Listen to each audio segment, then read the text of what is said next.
C'est l'heure du journal de l'Afrique. Soyez les bienvenus sur France 24. À la une ce soir, Tidjane Thiam qui renonce à la présidence de son parti. Le candidat du PDCI à la présidentielle en Côte d'Ivoire a annoncé sa démission. Il ne renonce pas pour autant à la présidentielle alors que la justice a recommandé sa radiation de la liste électorale. Quelle est sa stratégie? Nous poserons la question à son avocat, maître Mathias Chichportich. Il est notre invité ce soir. Cette nouvelle attaque attribuée à des djihadistes dans le nord du Burkina Faso, les assaillants ont pris pour cible des postes de défense et de sécurité. De nombreux civils ont été tués. La correspondance régionale dans un instant. Et puis le prix Marc-Vivien Foé, sans surprise, c'est l'arrière-droit marocain Achraf Hakimi qui a remporté le prix RFI France 24 du meilleur joueur africain de Ligue 1. Nous écouterons sa réaction à la fin de ce journal. En Côte d'Ivoire, Tidjane Thiam renonce à la tête du PDCI. Cette décision intervient alors qu'un procès dans lequel sa légitimité à la présidence du premier parti d'opposition est remise en cause par une militante devant la justice. Tidjane Thiam ne renonce toutefois pas à la présidentielle alors que la justice a ordonné sa radiation de la liste électorale. La correspondance à Abidjan de Julia Guggenheim. Plusieurs centaines de militantes ont envahi ce matin la maison du PDCI où je me trouve en ce moment à Cocody pour montrer leur soutien à Tidjane Thiam qui n'est donc plus officiellement le président du PDCI RDA. Dans une vidéo qui a créé la surprise ce matin, eh bien, il s'est justifié en expliquant qu'il était la cible d'un harcèlement judiciaire inique et insidieux. Une démission qui vient donc court-circuiter la justice ivoirienne qui devait statuer sur son cas le 15 mai prochain. Attaqué par une militante dissidente du parti, il risquait d'être destitué de la présidence du PDCI au motif qu'il n'aurait pas été ivoirien au moment de son élection. Pour rappel, la justice avait déjà tranché en défaveur de Tidjane Thiam le 22 avril dernier lorsqu'elle avait ordonné sa radiation des listes électorales pour un motif similaire. Par ce sacrifice, le président Thiam permet au PDCI de se réorganiser afin de repartir sur des bases nouvelles. Que la Côte d'Ivoire entière, que tout le monde entier sache que le PDCI, à travers ses militants, iront jusqu'au bout pour que le président Thiam soit élu le 25 octobre au soir. Cela peut sembler contre-intuitif, mais ce retrait stratégique pourrait in fine permettre à Tidjane Thiam de conserver la présidence du parti. En effet, le PDCI a décidé de réorganiser en urgence un congrès le 14 mai prochain, ce qui devrait lui permettre d'être réélu à la tête du parti. Et cette fois-ci, eh bien, il serait inattaquable au niveau de la justice sur le plan de sa nationalité. En effet, ses détracteurs lui reprochent d'avoir perdu la nationalité ivoirienne en 1987 lorsqu'il a été naturalisé français, mais le ministère de la Justice ivoirien l'a affirmé lors d'une conférence de presse. Tidjane Thiam est bien redevenu ivoirien en janvier 2025 lorsqu'il a abandonné cette nationalité française. Et pour en parler, nous recevons Mathias Chichportich, un des avocats de Tidjane Thiam. Bonsoir, merci beaucoup d'être avec nous ce soir. Bonsoir, merci pour votre invitation. Alors, vous allez nous aider à décrypter tout cela, c'est très compliqué. Alors, première question qu'on se pose, on l'a dit tout à l'heure, Tidjane Thiam a démissionné de son poste de président du PDCI. Est-ce que cette démission met automatiquement fin à la procédure lancée, engagée par une militante? Il y a des procédures judiciaires qui sont en cours. Celles-ci, elles doivent se poursuivre selon la loi et la procédure ivoirienne. Là, la décision qui est prise est une décision politique. Et la difficulté, ce à quoi on assiste depuis que j'assiste le président Thiam, c'est-à-dire maintenant depuis plusieurs mois, c'est qu'il y a beaucoup de politique dans la matière judiciaire en Côte d'Ivoire. Et je le dis avec un immense respect pour les autorités ivoiriennes. Je le dis aussi parce que je pense que la Côte d'Ivoire est un grand pays, que c'est un État qui mérite de se choisir librement ses représentants. Et lorsque je vois le harcèlement judiciaire auquel est soumis mon client depuis maintenant plusieurs mois, j'estime que c'est à la fois scandaleux d'un point de vue juridique, parce que ces actions sont totalement infondées, mais ça l'est aussi d'un point de vue démocratique, parce qu'on est en train de priver le peuple ivoirien de désigner ses représentants. Alors nous avons reçu la semaine dernière, il me semble, Mamadou Touré, porte-parole adjoint du gouvernement ivoirien, ministre de la Jeunesse. Nous lui avons posé la question et lui, il dit « Nul n'est censé ignorer la loi ». Et il s'agit bien d'un article de loi, l'article 48 du Code de nationalité, qui, je rappelle, stipule qu'un Ivoirien majeur perd sa nationalité ivoirienne dès lors qu'il acquiert une autre nationalité. Mais ce qui est compliqué, c'est que Tidjane Thiam était binational, franco-ivoirien, qu'il a déposé sa candidature alors qu'il était encore binational. Il y a renoncé qu'après. Donc il est redevenu ivoirien parce qu'il ne peut pas être apatride. Donc il est ivoirien et Julia Guggenheim, notre correspondante, l'a bien expliqué. Est-ce qu'il y a un recours possible aujourd'hui pour la présidentielle, comme c'est le cas, parce que visiblement il ne renonce pas au parti, puisqu'il y a un congrès ce mercredi, Julia l'a dit, qui va se représenter pour être à la tête du parti. Est-ce qu'il y a un recours possible pour être candidat à l'élection présidentielle ? Vous voyez, vous avez mis plusieurs secondes à poser votre question et c'est la démonstration que cette accusation, comme on dit, elle est kafkaïenne. C'est-à-dire qu'à chaque fois qu'on apporte une réponse, eh bien, il y a une nouvelle action qui se met en place. La vérité, elle est simple. Elle est que la nationalité ivoirienne de Tidjane Thiam a commencé à poser des difficultés le jour où il a présenté sa candidature à l'élection présidentielle. Pendant 60 ans, il a été ivoirien, il a été un Ivoirien reconnu, un Ivoirien qui a fait la fierté de son pays. Aujourd'hui, il s'engage alors qu'il n'en avait pas besoin. Il est profondément déterminé à transformer son pays et on lui fait un procès qui est un procès indigne parce qu'on vient toucher en plus à l'intime. On est en train de parler du petit-neveu du président Houphouët-Boigny. On est en train de parler d'un homme qui a été ministre de la République de Côte d'Ivoire, dont la famille a participé à l'histoire de la Côte d'Ivoire.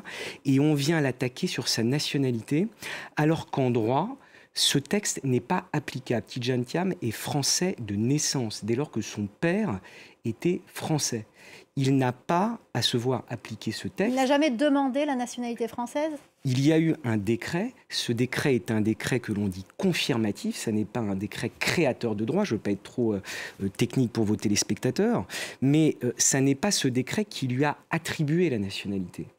Ce décret est venu sanctuariser une situation qui existait déjà. Et donc, quand j'entends aujourd'hui que certains s'étonnent qu'il soit franco-ivoirien, alors qu'il a été présenté comme franco-ivoirien dans la presse pendant des décennies et que ça n'a jamais posé la moindre difficulté à personne, qu'au contraire, il était une fierté pour son pays. Je regrette que ce débat aujourd'hui soit accaparé par ce sujet, parce que vous voyez, plutôt que de parler des sujets de fond, plutôt que de parler d'éducation, plutôt que de parler de santé, plutôt que de parler de jeunesse, on est en train de faire des arguties juridiques. La question aujourd'hui, elle est très simple. Est-ce que le gouvernement et est-ce que le régime veut une élection libre et démocratique? Si c'est le cas, elle a la possibilité aujourd'hui de réviser la liste électorale pour faire en sorte que Tidjane Thiam, dont il est acquis aujourd'hui qu'il est ivoirien, et selon nous, je vous le dis, il n'a jamais cessé de l'être, soit aujourd'hui candidat. Donc c'est le seul recours possible, finalement. C'est la seule possibilité pour lui d'être candidat, c'est qu'il y ait une révision des listes. Les autorités ivoiriennes disent que la révision n'interviendra pas tout de suite, qu'elle interviendra après l'élection présidentielle du mois d'octobre. Mais madame, quel est l'intérêt de faire une révision des listes après l'élection? À quoi ça sert? Et puis surtout, pourquoi a-t-on peur du peuple? Pourquoi a-t-on peur qu'un certain nombre de personnes qui veulent participer à ce scrutin puissent s'inscrire? Pourquoi a-t-on peur qu'il y ait plusieurs candidats? Je vois qu'indépendamment de M. Thiam, il y a un certain nombre de figures de l'opposition qui ne sont pas présentes à l'élection. Pour d'autres raisons. Oui, mais in fine, quand on fait le total, quelle va être la légitimité de ce scrutin si jamais l'ensemble des figures d'opposition ne peuvent pas s'y présenter? Vous savez, il y a deux principes essentiels dans un État de droit. Le premier, c'est la sécurité juridique. Je vois qu'aujourd'hui, le président Ouattara a reçu un certain nombre de chefs d'entreprise qu'il veut faire un New Deal public-privé. C'est le Africa CEO Forum. Mais comment voulez-vous que des gens investissent dans ce pays avec une telle insécurité juridique, politique et sociale? Comment voulez-vous que dans le concert des nations, la Côte d'Ivoire soit respectée si jamais elle ne respecte pas les garanties minimales d'un État de droit? C'est ça qui est en jeu aujourd'hui. Alors, une question que tout le monde se pose, je ne suis pas avocate, mais je vais me faire l'avocate du diable. Tout le monde se dit, mais pourquoi Tidjane Thiam, ce grand personnage, grand économiste, n'a-t-il pas anticipé? La question de l'ivoirité n'est pas nouvelle en Côte d'Ivoire, de nationalité. C'est aussi une question qui s'est posée au Sénégal l'année dernière avec Karim Wade, qui n'a pas pu se présenter, qui a provoqué tout un chamboulement du processus électoral au Sénégal. Pourquoi n'a-t-il pas anticipé cette affaire? A-t-il sous-estimé en fait l'importance de cette question? Je vais vous dire, lorsqu'il s'est présenté à la présidence du parti, il a été parfaitement transparent et il a indiqué qu'il renoncerait à sa nationalité française. Mais pourquoi ne l'a-t-il pas fait avant? Je pense que Tidjane Thiam ne s'est pas déclaré candidat à la dernière minute, que c'était une décision mûrement réfléchie, qu'il avait pu anticiper. À partir du moment où il s'est engagé en politique, il a pris cet engagement, il l'a fait et on est venu exhumer un texte qui n'a jamais été appliqué en plus de 60 ans, que l'on vient appliquer comme par hasard au moment où il est candidat, et si vous voulez, qui est un non-sens d'un point de vue démocratique. Si vous voulez, si on applique ce test, si on va au bout de la logique, ça veut dire qu'on a toute la diaspora ivoirienne qui se retrouverait privée de sa nationalité. On est en train d'expliquer à des Ivoiriens dans le monde entier qu'ils ne sont plus Ivoiriens. Tout ça n'est pas très sérieux, et je pense que les Ivoiriens et l'élection en Côte d'Ivoire méritent mieux que ce débat. Quel est votre espoir aujourd'hui ?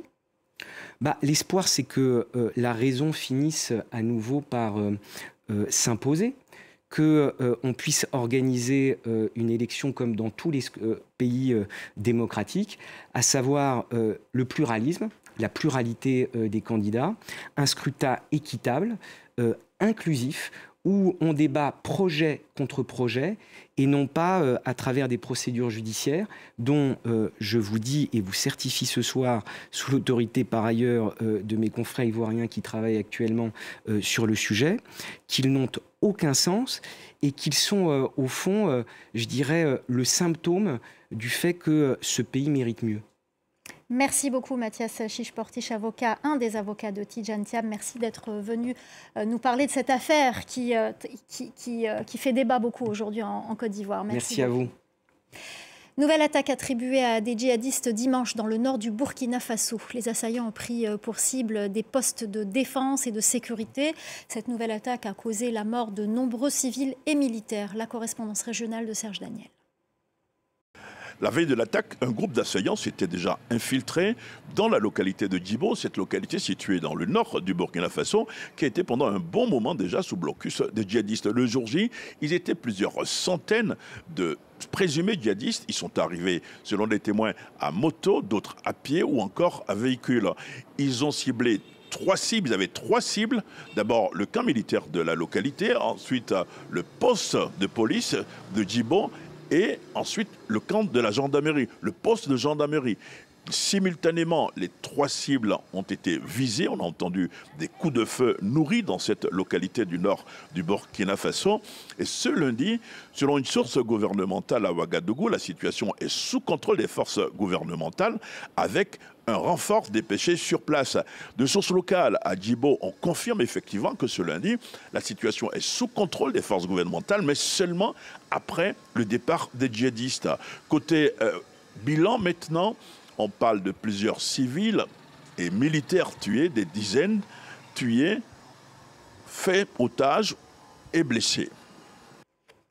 Ce nouvel épisode de tension entre Alger et Paris, le chef de la diplomatie française, Jean-Noël Barrot, a annoncé une réponse ferme et proportionnée à la décision des autorités algériennes de demander le rapatriement immédiat de 15 agents français. Selon Alger, ces agents ont été affectés à des fonctions diplomatiques ou consulaires dans des conditions irrégulières. Fin de citation.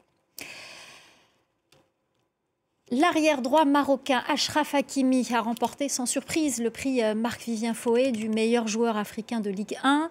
Le jury de 100 membres choisis par RFI et France 24 était composé de journalistes, consultants et anciens joueurs. Achraf Hakimi devance l'attaquant ivoirien de Nice, Evan Guessant, et le milieu de terrain sénégalais de Strasbourg, Habib Diarra. Écoutez le lauréat au micro de notre consoeur de RFI, Annie Gasnier. Fierté de cette nomination et je suis content, j'espère de gagner plus et aussi de rentrer à le groupe de grands joueurs, comme tu m'as dit, c'est une très fierté pour moi. Est-ce que c'est parce que vous avez fait une super saison avec le Paris Saint-Germain? Oui, je pense, non, ça dépend de vous. C'est vous que vous m'avez nominé, ce que je pense que c'était pour la saison que je fais, c'est pour la saison que Paris Saint-Germain on continue de faire, ce que c'est bien de se nominer en cette nomination et content de continuer comme ça. Voilà, et puis on en reparlera tout à l'heure avec notre chroniqueur sport Cédric Ferreira dans la prochaine édition du Journal de l'Afrique. Restez avec nous, l'info continue sur France 24.